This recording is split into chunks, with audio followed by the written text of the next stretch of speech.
12 വയസ്സിന് മുൻപ് തന്നെ ഡിസിപ്ലിൻ എന്ന കോൺസെപ്റ്റ് കുട്ടികളോട് സംസാരിക്കും. എന്താ ഡിസിപ്ലിൻ? കുട്ടികൾ വിചാരിക്കുന്ന ഡിസിപ്ലിൻ അവരുടെ സ്വാതന്ത്ര്യം ഇല്ലാതാക്കാനുള്ളൊരു സാധനം എന്നുള്ളതാണ്. നമ്മളതിനെ അവതരിപ്പിക്കുന്ന അങ്ങനെയല്ല. നിങ്ങളുടെ സുരക്ഷിതത്വം ഉറപ്പുവരുത്താനുള്ളൊരു മാർഗ്ഗമാണ് ഈ ഡിസിപ്ലിൻ. നമുക്ക് എക്സാമ്പിൾസ് വെച്ച് പറയാം. 10 വയസ്സുള്ള കുട്ടിയോട് നമ്മൾ പറയുകയാണ്, ഒരു അവധി ദിവസം നിൻ്റെ ഒരു കൂട്ടുകാരൻ്റെ കൂടെ നീ എവിടെയോ കളിക്കാൻ പോകുന്നു. എവിടെ പോകുന്നു എന്ന് പറയുന്നില്ല, ആരോടോടെ പോകുന്നു എന്ന് പറയുന്നത്. പോകുന്ന വഴിക്ക് ഒരു ബൈക്ക് വന്ന് നിങ്ങളെ ഇടിച്ചു, നിങ്ങൾ വീട്ടിൽ വരുന്നില്ല. ഞങ്ങൾ എന്ത് ചെയ്യും?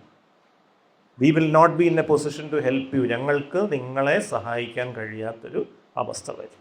മറിച്ച് ഇന്നയാളുടെ കൂടെ ഇന്ന സ്ഥലത്തേക്ക് പോകണമെന്നൊരു വാക്ക് പറഞ്ഞിട്ട് പോയാൽ, വരുന്നത് താമസിച്ചാൽ ഞങ്ങൾക്ക് വരാം, we will be in a better position to help. അപ്പം ഇങ്ങനെ ചില ആശയങ്ങൾ ആ ഒരു ക്രൂഷ്യൽ ടൈമിൽ തന്നെ നമ്മൾ ഇൻട്രൊഡ്യൂസ് ചെയ്യുന്നു.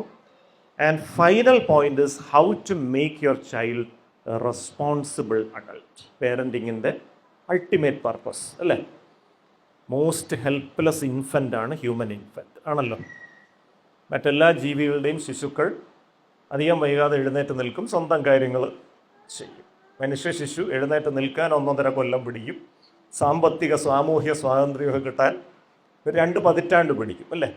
പക്ഷെ ഈ ശിശുവാണ് നാളെ മാഴ്സിലേക്ക് ഉപഗ്രഹമൊക്കെ വിക്ഷേപിക്കുന്ന ലെവലിലോട്ട് മോസ്റ്റ് കോമ്പിറ്റൻറ്റ് ലിവിങ് ബീയിങ് ആയിട്ട് മാറും. അപ്പോൾ ഈ ഒരു ട്രാൻസിഷനിൽ 18 വയസ്സിൽ താഴെയുള്ള കുട്ടികളെയും കൊണ്ടുവരുന്ന പല മാതാപിതാക്കളും പറയും, ഒരു അനുസരണയില്ല, ഒന്നും പറഞ്ഞാൽ കേൾക്കില്ല. ഇതേ കുട്ടിയെ കൊണ്ട് അവൻ 18 വയസ്സ് തികഞ്ഞു കഴിഞ്ഞാൽ വരും, ഒരു ഉത്തരവാദിത്വവും ഇല്ല. ഞാൻ കൺഫ്യൂസ്ഡ് ആയിപ്പോയി, എങ്ങനെയാണ് ഈ ഒരു രാത്രി വെളുക്കുമ്പോൾ പൂർണ്ണമായ അനുസരണയിൽ നിന്ന് പൂർണ്ണമായ ഉത്തരവാദിത്വത്തിലേക്കും പോകുന്നത്? പറ്റില്ല. അപ്പോൾ to make a child responsible is a longitudinal effort. അത് കുറേ നാൾ നീണ്ടു നിൽക്കുന്നൊരു ശ്രമമാണ്. ഇപ്പം 4 വയസ്സ് തൊട്ട് തുടങ്ങാം. ഡിന്നറിന് മേശപ്പുറത്ത് ഗ്ലാസ് കൊണ്ടുവെക്കുന്ന ജോലി ഈ 4 വയസ്സുള്ള കുട്ടിയെ ഏൽപ്പിക്കും. അത് നന്നായിട്ട് ചെയ്യുമ്പോൾ ഒന്ന് പ്രോത്സാഹിപ്പിക്കും, ഒരു നല്ല വാക്ക് പറയാം. അവധിക്കാലത്ത് ചെടികൾക്ക് വെള്ളമൊഴിക്കുന്ന പോലത്തെ ചില കാര്യങ്ങൾ കുട്ടികളെ ഇൻവോൾവ് ചെയ്യിക്കണം. കാരണം ഇതൊരു കുഞ്ഞിനെ വളർത്തുന്ന പോലത്തെ ഒരു പ്രക്രിയയാണ്. ഒരു ചെടി നട്ട് വളർത്തി വെള്ളം ഒഴിച്ച് അത് വലുതാകുന്നത് നിരീക്ഷിക്കുക. ഒരു പെറ്റ് ആനിമലിനെ, ഒരു വളർത്തു മൃഗത്തിനെ കൊണ്ടുവന്നിട്ട് അതിനെ വളർത്തി വലുതാക്കി അതിനെ കുളിപ്പിച്ച് ഭക്ഷണം കൊടുത്ത്, ഇതൊക്കെ ഒരു എംപതി എൻഹാൻസ്മെൻറ്റ് പ്രോഗ്രാംസാണ്. ഇങ്ങനെയുള്ള പരമാവധി കാര്യങ്ങൾ കുട്ടികളെ ഇൻക്ലൂഡ് ചെയ്യും.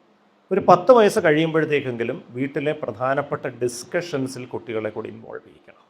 ഒരു കാറ് വാങ്ങാൻ പോകുമ്പോൾ ഒന്ന് വിളിച്ചിരുത്തി അഭിപ്രായം ചോദിച്ചാൽ പറയും BMW വേണമെന്നല്ലേ. അപ്പോൾ നമ്മൾ എന്ത് ചെയ്യും? BMW വേണമെന്ന് പറഞ്ഞാൽ ഇങ്ങനെ പറഞ്ഞാൽ മതി, അച്ഛൻ്റെ ശമ്പളം ഇത്രയാണ്, അമ്മയുടെ ശമ്പളം ഇത്രയാണ്, BMW EMI എന്ന് പറയുന്നത് ഇത്ര വരും, അത് നമ്മുടെ ശമ്പളത്തിൻ്റെ 80% വരും, ബാക്കി 10,000 രൂപയെ കാണത്തുള്ളൂ നമുക്ക് ജീവിക്കാൻ. അപ്പോൾ നമ്മുടെ വീട്ടിൽ കുറച്ച് വ്യത്യാസങ്ങൾ വരുത്തേണ്ടി വരും. നീ ഇപ്പോൾ യൂസ് ചെയ്യുന്ന ഹൈ സ്പീഡ് ഇൻ്റർനെറ്റ് നമുക്ക് കട്ട് ചെയ്യേണ്ടി വരും. അപ്പോഴേ വേണ്ടേ എന്ന് പറഞ്ഞ് വിളിക്കും. അവസാനം പറയും, ഏതൊക്കെ ഈ തകരപ്പാട്ടം വായിച്ചുകൊണ്ടോ അത് ഇൻ്റർനെറ്റിൽ തുടരുന്നത്. അപ്പോൾ this is the art of negotiation. മനസ്സിലായില്ലേ? അപ്പോൾ ഇത് കുട്ടികളെ കൂടി ഇൻവോൾവ് ചെയ്യിക്കണം. എങ്കിൽ ആഗ്രഹമെല്ലാം എപ്പോഴും സഫലമായേ പറ്റുമെന്നുള്ള വാശിയിൽ നിന്ന് അവർ പുറകോട്ട് മാറും അല്ലേ? എവിടെ കോംപ്രമൈസ് ചെയ്യണം, എവിടെ അഡ്ജസ്റ്റ് ചെയ്യണം, ഇതൊക്കെ ജീവിതത്തിൽ വേണ്ടുന്ന കാര്യങ്ങളല്ലേ? നാളെ ഒരു കുടുംബജീവിതം നയിക്കുമ്പോഴൊക്കെ ഈ അഡ്ജസ്റ്റ്മെൻറ്റിൻ്റെ ഒരു സ്കില്ല് വേണ്ടേ? ആ സ്കില്ലിലേക്ക് നമ്മുടെ കുട്ടികളെ എത്തിക്കാൻ പറ്റും. And never break the emotional bond with dum.